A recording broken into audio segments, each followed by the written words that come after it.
하나님의 말씀 잠깐 보겠습니다. 시편 148편입니다. 앞에 되게 밝아졌죠? 그죠? 예? 제가요? 저번보다 더 나아요. 눈부셔갖고 일로 옮긴 거예요. 근데 여기가 밝아지니까 저쪽이 더 어두워졌어요. 잘 안 보여요. 감사해요. 시편 148편입니다. 시편 148편 1절부터 14절 말씀입니다. 우리 한 절씩 교독하도록 하겠습니다. 할렐루야. 하늘에서 여호와를 찬양하며 높은 데서 그를 찬양할지어다. 그의 모든 천사여 찬양하며 모든 군대여 그를 찬양할지어다. 해와 달아 그를 찬양하며 밝은 별들아 다 그를 찬양할지어다. 하늘의 하늘도 그를 찬양하며 하늘 위에 있는 물들도 그를 찬양할지어다. 그것들이 여호와의 이름을 찬양함은 그가 명령하심으로 지음을 받았음이로다. 그가 또 그것들을 영원히 세우시고 패하지 못할 명령을 정하셨도다. 너희 용들과 바다여 땅에서 여호와를 찬양하라. 불과 우박과 눈과 안개와 그의 말씀을 따르는 광풍이여 산들과 모든 작은 산과 과수와 모든 백향목이며 짐승과 모든 각축과 기는 것과 나는 새며 세상의 왕들과 모든 백성들과 고관들과 땅의 모든 재판관들이여 총각과 처녀와 노인과 아이들아 여호와의 이름을 찬양할지어다. 그의 이름이 홀로 높으시며 그의 영광이 땅과 하늘 위에 뛰어나심이로다. 그가 그의 백성의 뿔을 높이셨으니 그는 모든 성도 곧 그를 가까이 하는 백성 이스라엘 자손의 찬양받을 이시로다. 할렐루야. 아멘. 오늘은 시편 148편을 나누면서 하나님의 뜻, 하나님의 기준들을 따라가 보겠습니다. 여러분, 감사의 반대말이 있습니다. 감사의 반대말 뭘까요? 불평. 근데 불평이 아니랍니다. 감사의 반대말은 당연하게 여기는 것이랍니다. 그러니까 당연하게 여기기 때문에 감사하지 못하는 거죠. 그러니까 더 이제 적극적으로 반대말은 이제 불평이 될 수 있겠죠, 감사에. 그런데 감사의 반대말은 당연히 여기는 것. 여러분, 인생에서 극심한 고통이나 어떤 어려움을 상실을 겪으면 깨닫게 되는 게 있습니다. 뭐냐면 아무런 일도 일어나지 않는 보통의 상태, 평범한 상태, 그 평범한 하루, 그 평범한 일상이 얼마나 놀라운 은혜였는가, 그리고 얼마나 놀라운 하나님의 선물이었는가를 비로소 깨닫게 되는데, 언제요? 극심한 고통을 당할 때, 상실을 겪을 때. 어느 목사님이 친구 선교사님이 계셨는데 그분이 췌장암에 걸렸어요. 그래서 병문안을 가신 거예요. 친구 선교사님이 췌장암에 걸려서 병문안을 가셨어요. 병실에 들어갔더니 옆구리에 호수를 끼고 있는 겁니다. 그 췌장암에 걸린 선교사님이 친구가 오니까 울더래요. 한참을 울더래요. 울면서 이렇게 말합니다. 나는 이제 앞으로 숟가락 들고 밥을 먹을 수 없게 되었다네. 나는 숟가락으로 밥 먹을 수 없게 됐다네 하면서 한참을 울더래요. 그러니까 그 친구 목사님이 얼마나 마음이 안 좋겠어요. 그 친구한테 닥친 그 어려움, 그 아픔, 그 비극이, 그 고통이 너무너무 힘들어 보였던 거죠. 그러니까 너무 힘든 나머지 저렇게 울면서 저런 얘기 하나 보다, 그렇게 생각했대요. 그랬더니 말하지 않고 생각했는데 그 친구 선교사님이 바로 또 이렇게 얘기하더래요. 숟가락을 들고 밥 먹을 때 제대로 감사해 본 적이 없어. 그땐 그게 얼마나 감사한 일인지 몰랐어요. 그게 너무 죄송해서 지금 내가 울고 있는 거야. 이 처지 때문이 아니라 이런 처지가 되어 보니 그 전에 아무 일이 없었을 때, 건강했을 때, 숟가락 들고 밥 먹고 있었을 때, 그때 너무 감사한 거였는데 그때는 몰라서 감사하지 못했다는 거예요. 그게 너무 하나님 앞에 죄송해서, 너무 죄송해서 울고 있다, 운다, 이렇게 얘기해요. 여러분, 가만히 있으면 다 당연한 것들이에요. 그런데 잘 헤아려 보면 사실은 다 감사한 것들이에요. 지나보면 참 감사한 것들이에요. 주님이 날 사랑하셨기 때문에, 나에게 필요한 것들이기 때문에 허락하신 것들인 거죠.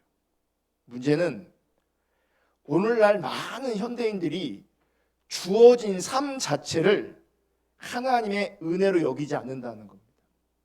그러니까 하나님의 은혜로 여기지 않기 때문에 그냥 당연한 걸로 여기는 거예요. 내가 지금 누리고 있는 것들, 내가 지금 살아내고 있는 것들, 이런 모든 것들이 당연한 거예요. 사실은 요즘에 우리가 은혜라는 찬양 되게 많이 했잖아요. 오늘 안 하려고 했어요. 오늘 안 하려고 했는데 말씀을 준비하다 보니까 우리가 은혜로 인식하지 못하면 다 당연한 걸로 여기는 거예요. 근데 당연한 건 아무것도 없어요. 사실은 다 은혜인 겁니다. 아멘.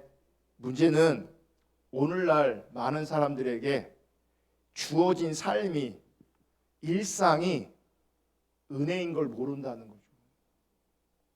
사실 하나님께서 세상을 창조하셨어요. 믿습니까? 하나님 세상을 창조하셨어요. 그러면 하나님이 창조하신 이 세계에서 하나님이 창조하신 그 만물의 덕을 보면서 우리가 살고 있음에도 불구하고 감사하지 않아요. 왜냐하면 이 천지가, 이 세상이 당연한 것으로 여기는 거예요.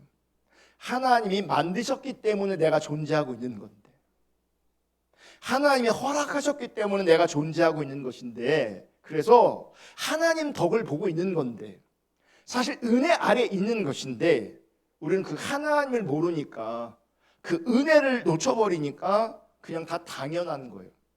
당연한 거예요.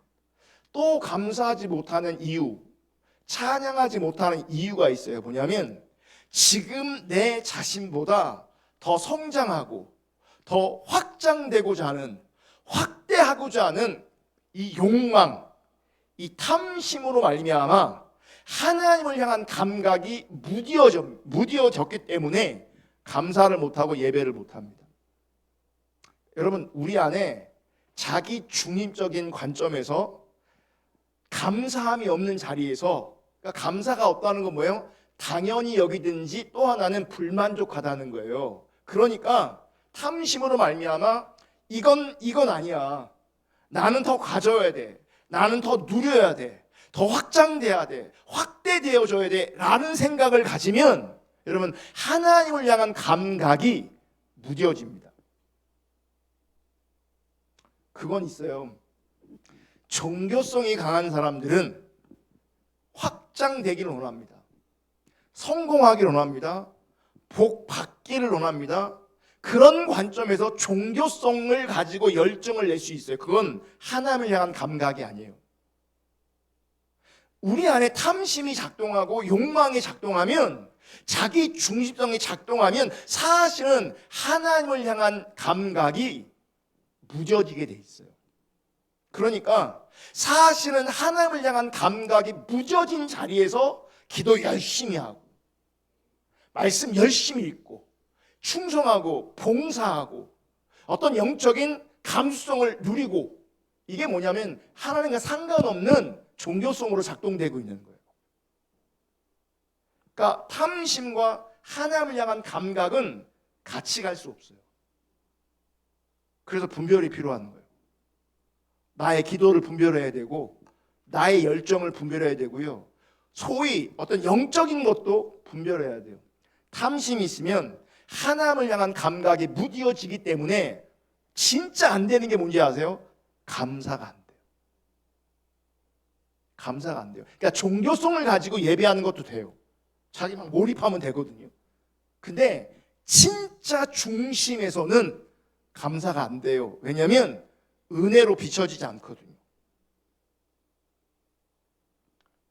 생각해보면 사실 당연한 것은 아무것도 없어요. 내가 지금 많은 것들을 누리고 있는데 하나님의 사랑이 나를 이끌어가고 계신데 더 많이 가지려는, 더 높아지려는, 더 확장되려고 하는 그 욕망으로 말미암아 세상이라는 현실 속에서 혹은 현실의 문제 때문에 불평만 가득해지는 거예요. 우리 내면에서. 만약 우리의 상태가 이와 비슷하다면 이런 상태에서는요, 감사는 기대할 수가 없어요. 감사는. 그러니까 진짜 감사는 기대할 수가 없는 거예요. 그러니까 이렇게 저렇게 설교를 듣고 뭐 감사에 대한 간증을 들으니까 그래도 감사해야지. 이 수준은 될지 모르겠지만 감사는 진짜 감사해야 감사하지. 감사가 안 됐는데 감사합니다라고 말하면 그건 진짜 감사가 아닌 거잖아요. 왜 우리가 또 감사를 못하는지 아십니까? 우리는요, 타락한 상태에서 자기 중심적인 자리에서 관계합니다. 그러니까 주변의 사람들이나 주변의 이웃들이나 지체들이나 혹은 어떤 사물까지도 이게 나한테 도움이 되냐 혹은 도움이 되지 않냐, 이걸 계산합니다. 이거를. 그래서 나한테 도움이 되는 것, 나한테 유익이 되는 것이라면 그게 사람이든 물건이든 뭐든 가까이 하고 싶은 거고요. 나한테 유익이 되지 않고 도움이 되지 않으면 외면하는 거죠. 그리고 밀쳐내는 거죠. 이런 구분에 우리는 너무나 익숙한 자리에 있어요. 그러니까 보세요. 당연한 건 없다, 다 하나님이 하셨다라고 한다면 나에게 손해되는 것도 해가 되는 것도 하나님이 주신 일로 받아들이면, 은혜로 인식되어지면 감사할 수 있는데, 이 자기 중심성이 자기를 중심으로 외면할 것과 가까이 할 것을 구분한 나머지 하나님이 있게 하셨다, 하나님이 허락하셨다, 그게 내게 좋은 것이든 안 좋은 것이든, 그러니까 이런 관점 자체가 사라져 버리니까 감사가 안 되는 거죠. 그러니까 좋은 것이 줄 때는 그건 감사할 수 있는데 그건 이방인도 하는 거잖아요. 그거는 나쁜 사람도 할 수 있는 거예요. 그건 악인들도 할 수 있는 거예요. 나한테 좋은 것이 주어졌을 때, 유익되어졌을 때 감사를 말하는 거는요, 정말 하나님 없는 나쁜 사람들도 할 수 있는 거예요. 진짜 감사 아닌 거죠. 그러니까 여러분, 하나님이 일하시는 것조차도 내가 계산하는 거죠. 그러니까 하나님의 일하심도 나에게 유리하게 작동되어지면 감사하고, 나에게 불리하게 작동되어지면 그거 하나님의 일로 여기지 않는 거예요.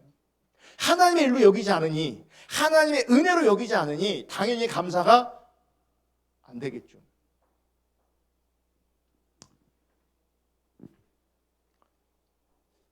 그래서 우리 가운데 주어진 어떤 작은 것들에 대해서 하나님의 일하심을 보지 못하면요, 이 작은 것을 하나님의 일로 여기지 않아요. 교만해지는 거죠. 여러분, 사람들을 보면 스스로를 돌아보면서 나는 풍요롭게 산다, 이렇게 생각하는 사람이 많지 않을 거예요. 나는 풍요롭다, 내 삶은 만족스럽다. 대부분의 많은 사람들은요, 부족하다고 생각합니다.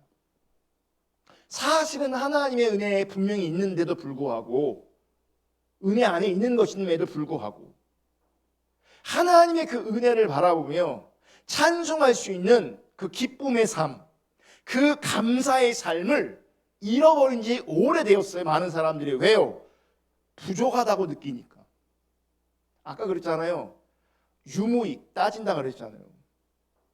그러니까 풍성한 것이 나에게 유익인데 나의 인식은 부족하다고 생각하니까 그 은혜를 발견할 수도 없고 은혜를 바라보면서 감사하고 찬양하는 것도 가능하지 않은 거죠. 그러니까 뭘 잊어버리고 있는 겁니까? 지금 은혜를 잃어버린 지 오래 있는 거예요. 그러니까 항상 결핍이 있어요. 늘 부족해. 늘 불만족스러워. 사람을 봐도 불만족스럽고 환경을 봐도 불만족스러워. 사실은 은혜 아래 있는데. 그래서요, 오랜 세월 하나님을 믿으며 신앙생활 하는 것처럼 보여도 이 공허한 상태에서 벗어날 수가 없는 거예요. 호해. 제가 요즘에 이제 유튜브로 세미나 같은 거 많이 하거든요. 세미나를 요즘 잘 못 모이니까. 그리고 어떤 좀 생각이 있으신 분들이 젊은 목회자 이 작은 교회를 어떻게 보면 섬겨보겠다고 애쓰고 힘쓰는 분들이 있어요. 나름은 귀한 일을 하고 또 나름은 어떤 하나님의 기준들이 드러나고 있는 걸 이제 제가 보겠더라고요. 감사한 거죠. 작은 불꽃 같은 움직임인 거예요. 근데 어떤 분이 그래요. 우리 한국 교회는 다 초신자들만 다닐 수 있는 교회다. 초신자들만. 대부분의 교회가. 그러니까요. 초신자 상태에 머물러 있으면서 신앙의 경륜이 쌓여가는 거예요. 그러니까 공허한 겁니다. 그러니까 하나님의 관계로 자라가지 못하는 거예요. 그게 큰 교회든 작은 교회든. 그 공허함, 그 결핍이 우리 안에 있다면 당연하게 여기거나 부족하게 여기고 있는 거예요. 은혜가 안 보이는 거예요. 은혜가. 보세요, 여러분. 이 창조하신 하나님이 창조하신 이 만물만 우리가 제대로 하나님 관점에서 전한다면 하나님의 은혜를 볼 수 있거든요.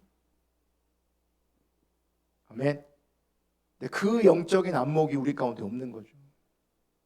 은혜로 살아가고 있는데 만물의 존재가 만물을 주관하시는 그 하나님을 드러내고 있음에도 불구하고 그 하나님을 보지 못하는 거예요. 당연한 것을 여기니까. 그리고 나의 부족함만 관심이 있으니까. 여러분 오늘 시편도 할렐루야로 시작해서 할렐루야로 마칩니다. 주제가 뭔 거예요? 감사한 거죠. 찬양인 거죠. 예배인 거죠. 그런데 오늘 본문은 조금 달라요. 뭐가 다르냐면 하나님이 지으신 그 만물을 언급하면서 하나님을 찬양하라고 말하고 있어요. 볼게요. 3절 4절. 해와 달아 그를 다 같이 있습니다. 시작. 해와 달아 그를 찬양하며 밝은 별들아 다 그를 찬양할지어다. 하늘의 하늘도 그를 찬양하며 하늘 위에 있는 물들도 그를 찬양할지어다. 지금 만물더러 하나님을 찬양하래요. 근데 보세요. 만물더러 하나님을 찬양하라고 해서 그 만물이 실제로 우리처럼 찬양할 수 있는 것은 아니에요. 왜 아닐까요? 그들에게는 인격이 없어서 그래요. 그들에게 인격이 없기 때문에 사실은 그들은 하나님을 찬양할 수 없어요. 여러분, 하나님의 은혜 앞에서 하나님을 찬양할 수 있는 존재는요, 우리 인간밖에 없어요. 우리밖에. 오늘 본문에 보면 해와 달, 별 언급하고 하늘과 물 언급하면서 하나님을 찬양하라고 하지만 실제로 해와 달과 별이 하나님을 찬양할 수 있는 것은 아니에요. 아니에요. 물론 오늘 시편 저자도 해와 달과 물과 나무들이 실제로 하나님을 찬양할 거라고 생각해서 이렇게 표현하고 있는 게 아니에요. 그렇게 생각하지 않을 겁니다. 그러나 분명한 것은 저자는 이 만물이 단지 그냥 자연스러운 우연히 존재한 그리고 당연히 있는 그런 존재를 보고 있지 않다는 겁니다. 뭐냐면 그 만물을 자연스럽게 혹은 자연적인 존재로만 보았다면 만물을 보면서 하나님을 인식 못했을 거거든요. 근데 지금 시편 저자는 만물을 보면서 뭐를 보냐면 그 만물을 존재하게 하신, 그 만물을 창조하신 하나님을 보는 거예요. 그러니까 너희들이 하나님으로 만들어졌기에, 비유로 말하는 거죠. 너희들도 하나님을 뭐 하라고요? 찬양하라고 말하는 거예요. 오늘 시편을 보면 하늘에 속한 것, 땅에 속한 것, 그리고 인간 모두를 언급하면서 하나님을 찬양하라고 말하고 있습니다. 여러분, 온 우주 만물을 모두 모은다고 해도요, 찬양받을 분은요, 하나님 한 분밖에 없다는 것을 드러내고 있는 겁니다. 아멘. 그러니까 만물에게 지금 찬양하라고 말하는 것은요, 세상의 모든 만물을 다 합해도요, 다 모은다고 해도요, 오직 하나님 한 분만 찬양받게 합당하신 분이라는 거예요. 아멘. 자, 보세요. 찬양의 대상이 하나님 한 분뿐이다. 이거 너무나 당연한 것 같잖아요. 이게 당연한 게 아닌 게, 찬양의 대상이 하나님이시다 라고 우리가 믿는다면 그 말의 의미는요, 하나님 외에 그 누구도 찬양의 대상이 될 수 없다는 거예요. 그러니까 모든 만물은 누구를 향해 있어야 되는 거예요? 하나님을 향해 있어야 돼요. 그러니까 사실은 찬송할 수도 없고 찬양할 수도 없지만 시편 기자의 의도는요, 모든 만물은 다 하나님을 찬양해야 돼요. 그게 하늘에 속한 것이든 땅에 속한 것이든 우리를 포함해서 모든 만물은 하나님만 찬양해야 돼요. 이 얘기는 하나님 외에 그 누구도 찬양의 대상이 될 수 없다는 거예요. 이 땅에서. 아멘. 그러면 이게 문제가 심각해요. 우리는 하나님만 홀로 찬양받기에 합당하십니다. 우리 사실 다 그렇게 고백해요. 그런데 사실은요, 하나님만 찬양받기를 우리가 원하는 게 아니고요, 그 찬양이 나에게 돌아오길 원해요. 그게 타락한 신앙이에요. 그게 왜곡된 신앙이에요. 그래서 요한복음에 보면요, 성경에 보면, 요한복음에 보면, 그리고 이제 몇 구절을 보면, 신약 성경 몇 구절을 보면 타락한 신앙을 가진 사람들의 특징 중에 하나가 뭐냐면 자기가 영광을 받으려고 해요. 마태복음 6장 2절. 그러므로 구제할 때에, 이런 구제가 좋은 거예요, 안 좋은 거예요? 좋은 거거든요. 그러니까 구제 말고 다른 거 다 넣어도 돼요. 구제, 예배, 기도, 말씀, 별거 다 넣어도 돼요. 그러므로 구제할 때에 외식하는 자가, 외식이에요, 그죠? 외식하는 자, 신앙이 왜곡되어 있는 거예요. 신앙생활 안 하는 게 아니라 신앙이 왜곡되어 있어요. 왜 왜곡되어 있는가? 보세요. 나는 신앙을 가짜로 할 거야, 이렇게 인식하면서 교회 다니는 사람은 없어요. 나는 신앙생활을 틀리게 할 거야, 이런 관점으로 신앙생활하는 사람은 없어요. 그런 사람은 한 사람도 없어요. 나름은 이게 진짜든 가짜든 어떤 사람한테는 이 신앙이라는 것이 나름은 진정성이 있어요. 나름은. 근데 보세요. 외식하는 자가 사람에게서 뭘 받으려고요? 영광을 받으려고 회당과 거리에서 하는 것 같이 너희 앞에 나팔을 집어주지 말라. 진실로 너희에게 이르노니 그들은 자기 상을 이미 받았느니라. 뭐예요? 누가 영광을 받으려고 해요? 내가 영광을 받으려고 해요. 여러분, 다른 번역을 보면요, 이 영광을 칭찬으로 번역하고 있어요. 그러니까 이 종교 행위, 신앙적인 행위를 왜 하냐? 사람에게서 칭찬받으려고. 관종인 거죠. 나를 좀 알아주세요 그러는 거예요. 사람에게, 하나님이 아니라 사람에게. 이게 거짓 신앙이에요. 이거 왜곡된 신앙이에요. 그래서 구제든 예배든 기도든 말씀이든 사람에게서 영광을 취하고 사람에게서 칭찬을 받으려고 하고 사람에게 인정을 받으려고 한다면 이미 그분은 하나님과 상관없는 거예요. 자기 상을 이미 모았다고요? 받아버렸다고요. 요한복음 7장 18절 보면, 이건 새 번역인데, 요한복음 7장 18절, 자기 마음대로 말하는 사람은, 이것도 신앙이 왜곡된 거죠. 자기 마음대로, 자기 마음대로 말하는 사람은, 자기 생각대로 말하는 사람은 자기의 영광을 구하지만, 그러니까 자기 중심적인 사람은, 신앙이 왜곡된 사람은, 신앙이 변질되거나 타락한 신앙은 뭘 구해요? 자기의 영광을 구해요. 칭찬 구해요. 그 봐요. 하나님만 영광을 받으시고 찬양을 받으실 분인데, 그 영광을, 그 칭찬을 내가 받는 거예요.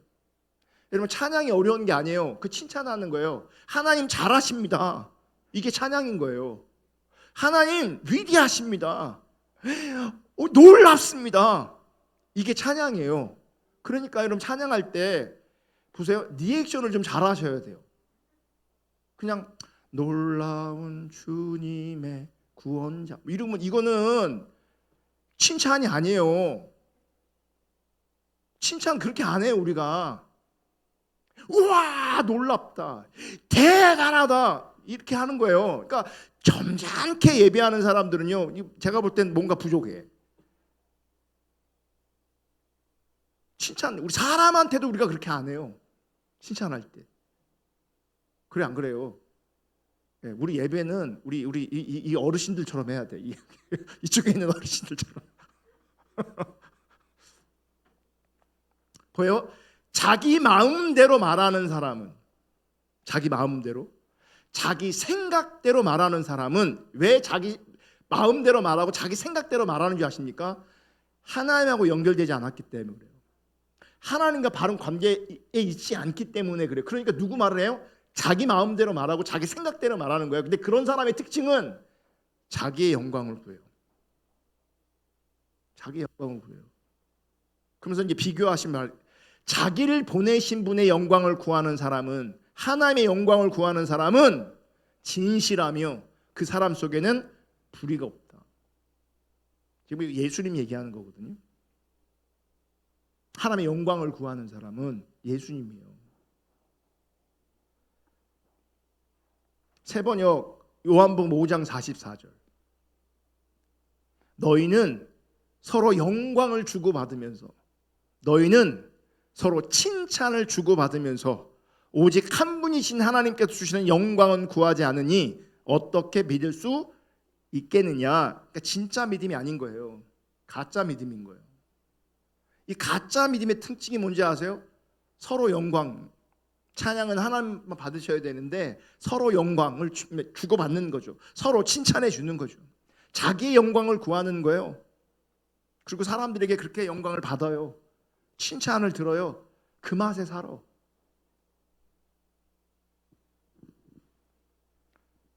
이게 찬양은, 모든 만물은 하나님만 찬양해야 돼요. 하나님께만 영광을 돌려야 돼요. 내가 영광을 받으면 안 돼요. 아멘. 하나님의 영광을 내가 가로채면 안 된다. 우리는 뭐만 할 수 있냐면 감사만 할 수 있는 존재예요. 감사만 해야 되는 거예요. 오늘 보면 5절을 볼게요. 5절 읽습니다. 시작.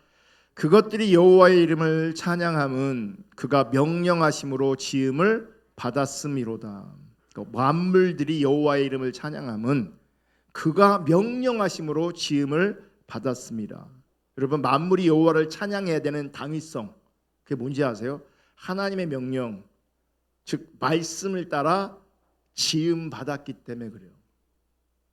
이거 굉장히 중요합니다. 여호와의 말씀에 의해서 여러분 존재한다는 것이 찬양의 이유가 되고 찬양의 근거가 되는 거예요. 뭐라고요?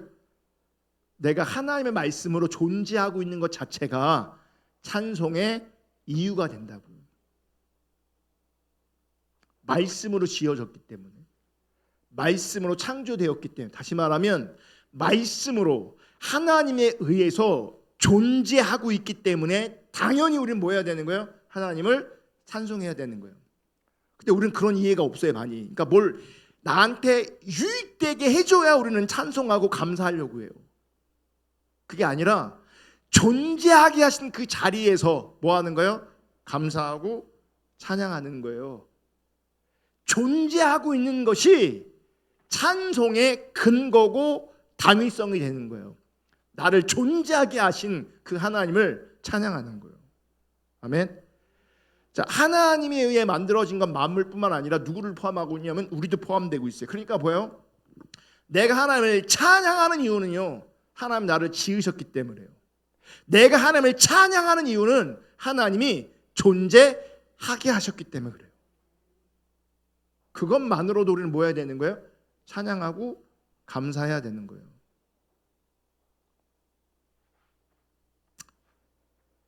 그런데 이제 우리는 탐심 때문에 이 존재성에 대해서는 감사를 상실해 버렸어요. 그러니까 교만한 소리까지 해요. 이제 왜 나를 존재하게 하셔서 이렇게 고생하게 하고 힘들게 하고 어렵게 하냐고. 성경은 존재하게 한 그 자리에서 존재하게 했는데, 누구는 부잣집에 태어나고 누구는 가난한 집에 태어나고 누구는 인격적인 부모 밑에 태어나고 누구는 비인격적인 부모 밑에 태어나고 다양하잖아요. 근데 존재되었다면 우리는 하나님을 찬양해야 되는 거예요. 근데 그거를 모르니 이제 원망하고 불평하고, 왜 그러잖아요. 왜? 그건 하나님 불의하다는 거예요. 하나님 불의하지 않으시는데. 그냥 우리는 사명 감당하면 되는데, 그 사명이 뭐예요? 감사하고 예배하고 찬양하는 거예요. 그게 사명 감당하는 거예요. 근데 그거는 까맣게 잊혀지고 그런 개념도 없고 자기 중심적인 자리에서 이 탐심이, 탐욕이 육체가 역사하다 보니까 늘 부족해, 늘 불행해. 그러니까 감사가 안 되죠. 예배가 안 되죠. 그래서 존재하는 것만으로 하나님을 찬양하는 이 순수성을 우리 시대는요 많이 잃어버렸어요. 그래서 진짜 제대로 감사하고 예배하는 사람이 소수, 남은 자예요. 여러분, 정말 그 존재하기에 예배하고 감사하는 그 남은 자, 저와 여러분 될 수 있기를 주님의 이름으로 축복합니다.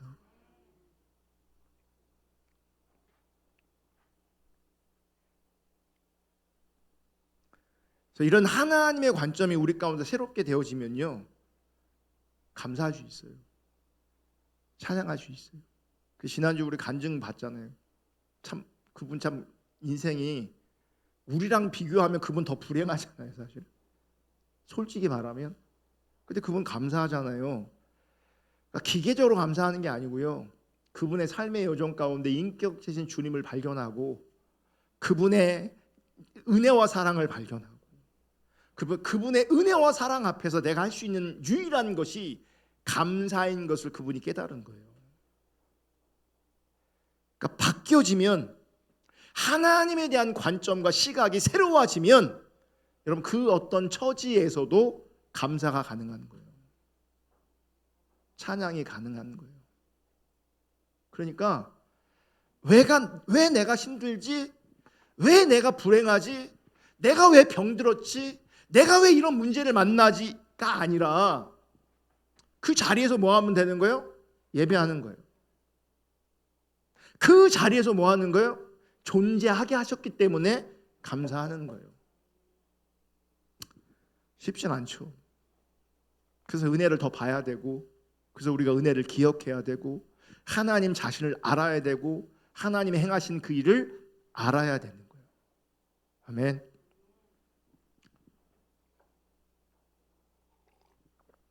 그래서 하나님의 관점과 기준이 우리 가운데 회복되지 않으면요, 감사와 찬양은 우리 가운데 가능하지 않고, 이게 선악과 이후에 타락한 인간의 한계와 분명한 현실이에요. 감사하지 못하는, 찬양하지 못하는.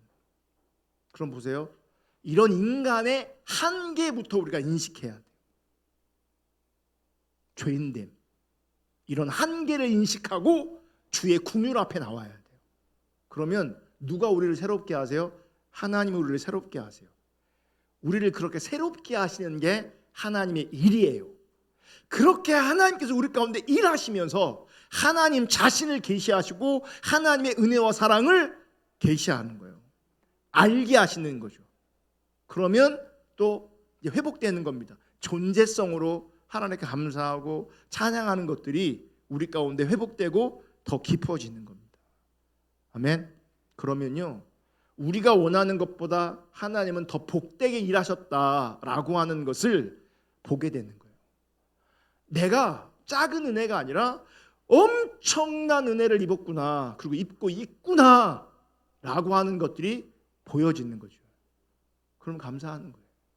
6절 볼게요. 6절 다 같이 읽습니다. 시작.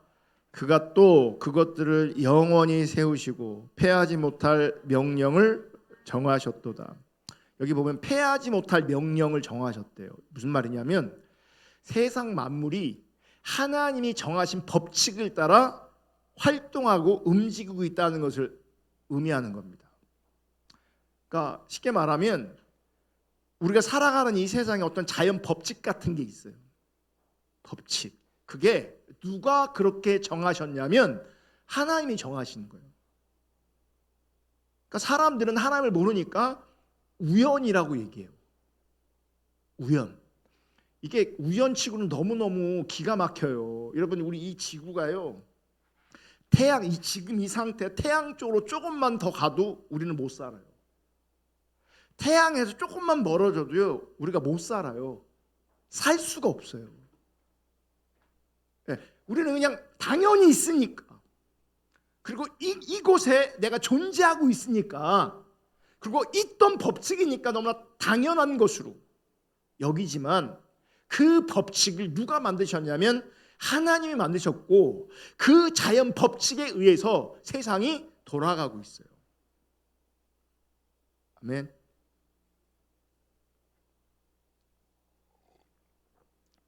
근데 이 법칙은 그 누구도 바꾸거나 폐할 수가 없어요. 그리고 폐해서는 안 돼요. 바꾸면 안 돼요. 근데 보세요. 만약 하나님이 정하신 이 명령을, 이 자연 법칙을 바꾸거나 폐하게 된다면 어떻게 될까? 즉 자연 법칙이 무너지면 어떻게 될까? 여러분, 이 자연 법칙이 무너지잖아요. 우주는요 존재할 수가 없고요, 우리는, 이 세상은 존재할 수가 없어요. 그런 조짐이 조금 보이는 게 뭔지 아세요? 인간의 탐심으로 말미암아 환경이, 자연이 파괴되어지잖아요. 누가 못 살게 됩니까? 우리가 못 살게 됩니다. 하나님이 정하셨는데 그 우리 인간이 지금 뭐 하고 있어요? 조금씩 무너뜨리고 있어요. 그렇기 때문에 우리는 지금도 사실은 하나님의 명령에 의해서 존재하고 있다는 걸 기억하셔야 돼요. 아멘. 그래서 우리는 찬양해야 돼. 이게 찬양의 근거라는 거예요. 근거. 또 7절을 보면 또 이런 말씀이 있어요. 7절 볼게요. 다 같이 7절 시작. 너희 용들과 바다여 땅에서 여호와를 찬양하라. 여기 보면 이제 용이라는 말이 나오거든요. 이 용을 그냥 바다에 사는 어떤 생물 정도로 이해하는 사람들이 있고요. 그런데 또 이 용은, 그러니까 신약으로 요한계시록 관점에서 이렇게 연결시켜서 생각하면 용은요 계시록에 누구로 표현되냐면 사단으로 상징되고 있거든요. 그렇죠? 그래서 저는 이 그냥 일반적인 생물 정도가 아니라 사단이라고 이 용을 만약 우리가 이해한다면, 이건 뭐 정해진 건 아니에요. 누구는 이렇게 말하고 누구는 저렇게 말하니까. 근데 만약에 사단으로 이 용을 우리가 이해한다면 말씀은 이렇게 되는 거죠. 용들에게 뭐 하라고요? 여호와를 찬양하라는 거죠. 그러면 하나님이 용의 찬양을 원하시는가? 혹은 사단의 찬양을 원하시는가? 그건 아니겠죠. 그거는 무슨 말이냐면, 여러분, 사단의 존재까지도 하나님을 찬양할 수밖에 없는 근거 안에 있다는 거예요. 왜 그러냐면 여러분 사단 역시요 피조물이에요. 하나님이 창조하셨어요. 그죠? 근데 그 사단도 타락한 거잖아요. 타락했어요. 그러니까 천사가 타락해서 사단이 됐다 그러잖아요. 그 타락한 사단이 지금 멸망을 받지 않고 존재하고 있단 말이에요. 이것도 하나님의 뜻과 섭리에 의해서 사단이라는 존재도 존재하고 있다는 거예요. 물론 궁극적으로는 그 사단을 영원한 멸망에 갇히게 할 겁니다. 근데 그때가 지금은 아니기 때문에 그들도 잠시 지금 뭐 하는 거예요? 보존되고 있는 거죠. 그러면 사단을 존재케 하시는, 그러니까 심판하지 않고 존재케 하시는 하나님의 뜻은 뭘까? 14절을 보면 나와요. 14절 다 같이 읽습니다. 시작. 그가 그의 백성의 뿔을 높이셨으니 그는 모든 성도 곧 그를 가까이 하는 백성 이스라엘의 자손의 찬양받을 이시로다. 할렐루야. 그의 백성의 뿔을 높이심으로 말미암아 모든 성도로부터 찬양을 받고자 하시는 것이 하나님의 뜻이었어요. 그럼 뿔을 높인다는 게 뭐냐? 하나님의 그 영광에 참여하게 하신다는 거예요. 하나님의 그 은혜와 그 사랑, 그 영광에 우리로 하여금 참여하게 하신다는 것을 뿔이 높아진다 이렇게 표현하고 있는 거예요. 이처럼 하나님의 백성의 뿔을 높이시기 위해 사단도 잠시 하나님의 통치 안에서 보존하시는 거예요. 그렇다면 하나님의 백성의 뿔을 높이시고 모든 성도의 찬양을 받고자 하시는 하나님의 뜻 안에서 사단의 존재도 감사의 이유가 될 수가 있는 거예요. 왜 그러냐? 사단의 존재를 통해서 뭐가 드러났냐면 죄가 드러났어요. 죄가. 그 죄로 말미암아 하나님의 백성들을 하나님이 뭐 하셨어요? 구출하시고 구원하셨어요. 그래서 하나님의 은혜와 사랑을 우리 가운데 보게 하셨고 누리게 하셨어요. 아멘. 그러니까 사단으로 말미암아 죄가 드러나고 그 죄에서 우리가 뭐요? 구출되어지는 그 하나님의 은혜와 사랑과 자비를 알게 되었어요. 그래서 우리가 뭐 합니까?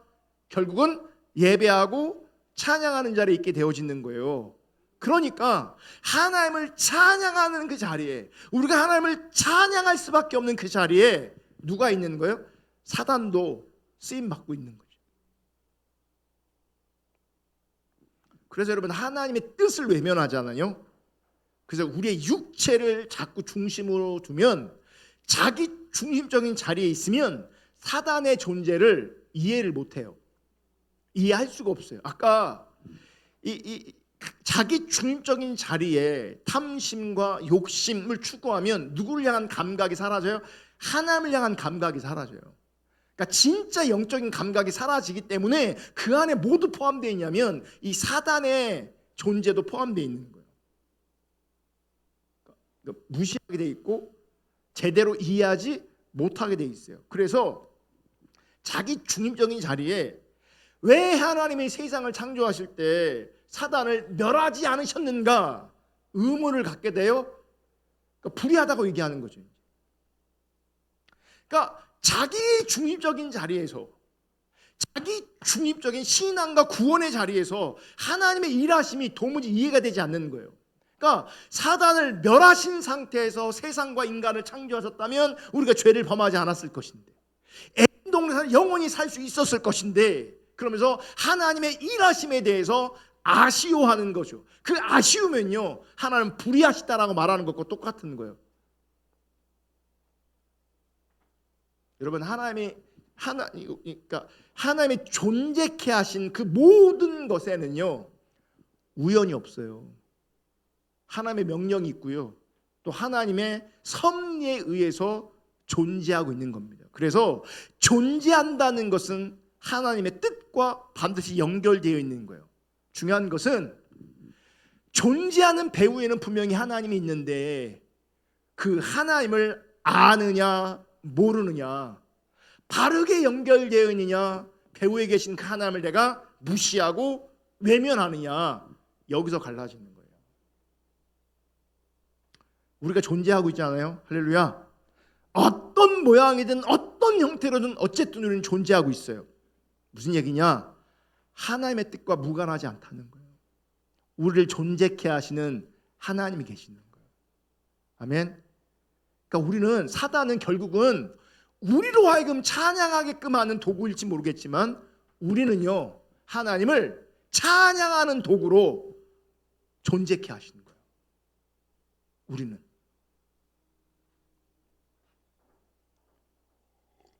문제는 나를 존재하게 하시는 그 하나님의 은혜를 잃어버리고 그 하나님 자신을 잃어버려요. 그러면서 자기 중립적인 자리에서 내 존재성이 자기 중심적인 관점에서 확장하고 확대되길 원하는 거죠. 거기에 우리가 몰두해 있어요, 많은 사람들이. 그래서 하나님의 뜻에 순종하고 하나님의 뜻이 나에게 이루어지기를 원하는 것이 아니라 나의 뜻을 받아달라고, 나의 뜻을 이루어달라고 하면서 하나님을 찾고 있는 거예요. 하나님은 예배하라고 찬양하라고 나를 존재케 했는데, 나를 살게 하고 있는데, 타락한 그 자리에서 하나님 앞에 나아가서 나를 받아달라고, 내 뜻을 이루어달라고, 나의 뜻을 당신께서 좀 이루어달라고 이렇게 변질되는 거예요. 나를 존재케 하시는 그 하나님을 잃어버리니까, 놓쳐버리니까. 그러니까 순종하지도 못하고 하나님의 뜻은 관심도 없고요, 내 뜻만, 내 목적만 관심이 있게 되어지는 거예요. 그러면 이런 인간들에게서 감사와 찬양은 기댈 수가 없겠죠. 기대할 수가 없어요. 찬양이 안 되는 거예요. 그래서 세상은 찬양할 수가 없어요. 왜곡된 신앙, 거짓 신앙은 제대로 하나님을 예배하거나 찬양할 수가 없어요. 자기들 감정 안에서, 자기들 문화 안에서는 그게 예배라고 말할지 모르겠지만요, 진짜 우리가 하나님 관점으로 내가 왜 존재하는지를 모르면 그건 진짜 예배가 아니에요. 그건 진짜 감사가 아니에요. 진짜 찬송이 아니에요. 여러분, 우리가 어떤 형편에 있든 어떤 상황에 있든 하나님을 찬양해야 될 분명한 이유를 알 수 있기를 주님의 이름으로 축복합니다. 그 찬양의 이유와 근거는요, 지금부터 영원까지 함께합니다. 하나님은 변함없는 당신의 뜻으로, 그분의 은혜와 사랑으로 우리를 인도하시고 일하실 겁니다. 아멘. 일하시면서 하나님의 은혜와 사랑을 계속 기억하고 계시하실 것이고, 기억하기를 요구하실 거고요. 그러면서 하나님 자신을 우리 가운데 계시하실 겁니다. 이 찬양의 이유와 근거는 사라지면 안 되는 거예요. 그래서 내 어떤 삶과 상관없이, 지금 내가 맞닥뜨리고 있는 그 현실과 상관없이 예배자로 서면, 찬양하는 자로 서면 여러분 지금 잘 살고 계신 겁니다. 정말 훌륭하게 살고 있는 겁니다. 아멘. 도리어 보세요. 이게 더 훌륭한 거예요. 그러니까 막 성공하고 있어, 뭐 나는 다 잘 되고 있어, 문제는 하나도 없어, 거기서 감사합니다 라고 하는 것과 힘든데, 어려운데, 병들었는데, 문제가 많은데, 열악한데 지금 하나님 찬양하고 있어, 그게 더 아름다운 거죠. 그게 더 귀한 거죠. 예배하면 돼요. 아멘. 하나님이 선하게 인도하실 거예요. 내가 바라는 선함이 아닐지 몰라도 분명히 하나님은 합력하여 선을 이루실 겁니다. 그리고 지속적으로 내 삶 가운데 일하실 거고, 그분의 은혜와 사랑을 계시하실 거고, 하나님 자신을 우리 가운데 아르실 거예요. 우리는 예배자로 서면 돼요. 예배하면서 주님 따라가면 돼요. 예배하면서 주님께 순종하면 돼요. 비추신 것 앞에 순종하면 돼요. 그런 믿음의 사람으로 반드시 설 수 있기를 축복합니다. 그래서 세상이 변하고 사람이 주를 떠나도 우리는 주를 신뢰함으로, 그분을 알므로 우리가 있을 자리는 예배하는 자리예요. 그렇게 생각하니까 참 어떤 마음이 있는 줄 아십니까? 우리가 모여 예배하는 것이 얼마나 중요하고 귀한가. 모여 예배하는 것이 여러분 하나님의 뜻을 이루고 있는 거예요. 모여서 할 수만 있으면 모여서 우리가 예배할 수 있기를 주님으로 축복하고요. 여러분 개인적인 삶의 자리에서도 감사가 찬양이 끊어지지 않기를 주님의 이름으로 축복합니다. 근데 보세요. 그래서 자기가 영광을 받고 자기가 높아지는 것, 이건요 죄가 되고 악이 되는 겁니다. 왜요? 찬양은, 칭찬은, 영광은 하나님만 받으셔야 되기 때문에.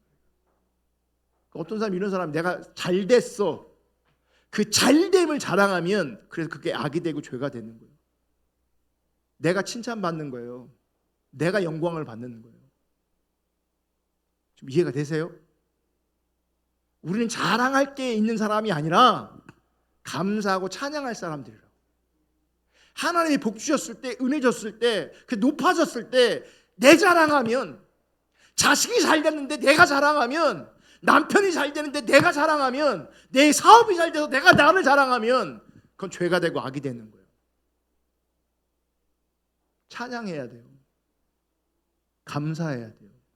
그래서 보세요. 내가 성공하고 높아진 위치에서 자랑하고 있다면 내가 하나님의 통치를 벗어나는 거예요.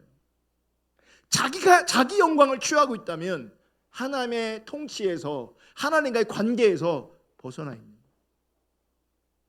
그냥 우리는 겸손하게 감사해야 되는 거예요. 그래서 처지와 상황은 다 달라요. 우리 모두는 그냥 다 하나님 앞에 감사해야 돼요. 11절 13절. 세상의 왕들과 모든 백성들과 고관들과 땅의 모든 재판관들이며 총각과 처녀와 노인과 아이들아, 여호와 이름을 찬양할지어다. 그의 이름이 홀로 높으시며 그의 영광이 땅과 하늘 위에 뛰어나심이로다. 우리는 보세요. 존재성 때문에 누구는 자랑하고 누구는 억압 아래 있고 열등감 아래 있어요. 근데 직업 상관없고 성별 상관없고 다 누구를 찬양하라고요? 하나님을 찬양하는 거예요. 찬양하는 거예요. 하나님만이 높으신 분이시고 하나님만이 뛰어나신 분이세요. 그러니까 우리끼리 어떤 다름을 가지고, 우리끼리 어떤 차이를 가지고 누가 높고 누가 낮고 이런 인식이 우리 가운데 있으면 안 돼요. 세상은요, 타락한 세상은 이렇게 하는 것 같아요. 사람들을 바라볼 때 내가 지배할 수 있느냐 혹은 내가 이용할 수 있느냐, 관계를 이렇게 해요. 지배할 수 있는 대상이 있다면 내가 지배해버리고, 지배를 못하면 어떻게 해요? 이용해요. 그런 자리에서 내가 높아지면 그 높아짐을 자랑하면서요 지배하고 억압하고 이용합니다. 이거 하나님 없는 거예요. 그냥 세상을 하나님 관점에서 섬기라고, 누구는 왕의 역할이 있는 거고 누구는 고관의 역할을 하는 거고 누구는 재판관의 역할을 하는 거예요. 그게 자기의 높아짐이 아니라고요. 섬기라고 그런 직분을 주시고 그런 기능을 주시는 거예요. 그러니까 머리가 좋아, 많이 섬기라고 머리를 좋게 하시는 거예요. 근데 그 좋은 머리를 가지고 자기 배만 채우고 있어. 악한 거예요. 그러니까 좋은 머리를 가지고 자기 배를 채우고 있으면 그 사람 감사합니까? 아니요, 자랑합니다. 하나님이 돈 주셨으면 섬기라고, 도우라고 주신 거거든요. 같이 살으라고 주신 거거든요. 근데 사람들은요 돈 자랑만 해요. 찬양 안 하고 감사 안 하고, 똑똑한 머리를 주신 그 하나님의 의도 앞에 순종하지 않고, 돈 주신 그 하나님의 의도 앞에 순종하지 않고, 건강 주신 그 하나님의 의도 앞에 순종하지 않고 다 뭐 하는지 아십니까? 자랑합니다. 지배할 수 있으면 지배하고 이용할 수 있으면 이용합니다. 여러분, 하나님 앞에 내가 어떤 모양으로 존재하는 건 그건 중요하지 않고요. 중요한 건 하나님 앞에 내가 감사하고 할렐루야 예배하고 찬양하는 존재로 서 있는 겁니다. 하나님의 명령에 의해서, 하나님의 뜻과 섭리에 의해서 내가 존재하기에 내가 하나님의 뜻에 의해 내가 살아가고 있기에 우리가 잊지 말아야 될 것은 그저 감사하고 찬양하는 겁니다. 그때그때 하나님의 행하심 가운데 순종하는 것도 있지만 당연히 순종해야겠지만 그러면서 우리는요 예배를 더 배워가고 찬양을 더 배워가고 더 온전한 예배자로 찬양하는 자로 우리가 하나님 앞에 우리 각자가 우리 교회 공동체가 분명하고 선명하게 설 수 있기를 주님의 이름으로 축복합니다. 바라기는 우리 교회 예배가 더 깊어지기를 원합니다. 우리 예배 가운데 하나님의 더 강력한 임재가 있기를 원합니다. 그래서 여러분 더 적극적으로 예배할 수 있기를 축복하고요. 더 아름답게 예배할 수 있기를 주님의 축복합니다. 제가 신비스러운 얘기 잘 안 하거든요. 그게 나한테는 참 감사한 일이지만 이게 잘못 전달되거나 그러면 이게 왜곡될 수 있고요. 또 다른 사람들은 그거 들으면 주님을 추구하는 게 아니라 그런 현상을 추구해요. 나한테도 뭐 금가루 떨어지면 사람들 주님한테 관심이 있어야 되는데 나는 왜 금가루가 안 떨어져? 여기에 쓸데없는 데 관심이 있는 거예요. 그래서 그런 게 가끔씩 하나님께서 뭐 그런 역사를 뭐 초월적인 역사를 우리 가운데 베푸시는 건 참 감사로 받아들일 일이지만요. 한편으로는 되게 또 위험할 수도 있어요. 우리의 관심이 우리의 초점이 나누어지고 흐트러지게 될 수도 있어요. 여러분 우리가 예배할 때 늘 그런 건 아니지만요. 정말 우리가 예배할 때 제가 그런 느낌이 있어요. 천사들이 우리 가운데 함께하면서 예배하는 것 같은 느낌이 들 때가 있어요. 이런 얘기 잘 안 하잖아요, 제가. 왜냐하면 이제 사람들이 또 이런 얘기 들으면 우리 예배 가운데 천사가 있다고? 어디 있는 거야 도대체? 왜 나는 안 보이는 거야? 이게 다 쓰잘데기 없는 거거든요. 나한테 봐도요 그냥 묻고 계세요. 그거 뭐 어쩌라고 봤는데 왜 떠벌리냐고. 은근히 뭐하네. 내가 그런 걸 경험이 있으면요 자랑해. 또 난 천사 봤다. 내가 뭐 이렇게 신비한 꿈을 꿨다. 의도를 따라가야 되는데 의도는 안 따라가고 쓸데없는 자랑만 하고 있어요. 그래서 제가 얘기 안 하는 거 그런 거. 때로는 저도 신비한 일이 많이 일어나요 내 안에서. 근데 얘기 안 해요. 흐트러질까 봐. 더 깊은 예배, 하나님의 임재가 강력한 예배, 완벽할 수는 없지만 그 천상의 예배가 우리 가운데 나타나는 예배, 그 천상의 예배가 우리 가운데 실현되는 예배. 아멘. 존재하게 하신 이유가 그것 때문인 거예요. 결국 그게 언제 이루어집니까? 이제 천국 가면 그게 100% 이루어지는 거죠. 거기서는 예배만 하거든. 거기서는 경배만 하거든. 거기서는 그분만 높일 거예요. 거기서는 지금부터 훈련되어지고 지금부터 그렇게 그 예배가 우리 가운데 빚어져야 돼요. 할렐루야. 기도하겠습니다.